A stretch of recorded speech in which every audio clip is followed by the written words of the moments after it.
બાબુભાઈ માંગુકિયા સાથે મારો વાત થઈ હતી. આવતીકાલે સવારે હું અમદાવાદ આવવા નીકળીશ.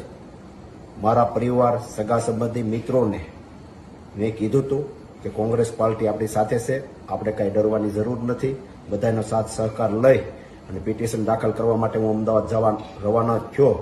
ત્યારે કોના ઈશારે અહીં કોંગ્રેસના કાર્યકર્તાઓ ઘેરે આવી અને મારો વિરોધ પ્રદર્શન કરી મને પરત ફરવા મજબૂર કર્યો.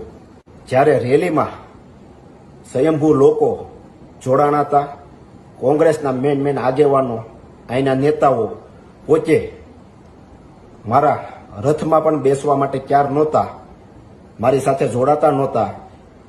અને જ્યારે કોંગ્રેસ પાર્ટીએ કીધું હોય કે 20 તારીખ પહેલા તમે બૂથ ઉપર કોણ બેસવાના છે, એમના નામ, નંબર, વિગત મોકલો, ત્યારે અમે અહીંના જે ચૂંટણી લડેલા હતા, જે હોદ્દેદારો હતા, એમને અમે કહેતા હતા કે આપણે બૂથની વિગતો દેવાની છે.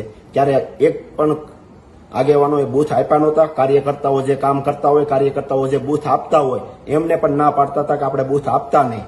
અને પબ્લિક પણ જાણે છે કે આમાં જે અત્યારે વિરોધ કરે છે એ પેલા ભાજપ સાથે બેસી ગયા હતા. અને એક પણ અમારી સભાઓમાં કે અમારી સાથે ડોર ટુ ડોર એમાં એક પણ અહીંના આગેવાનો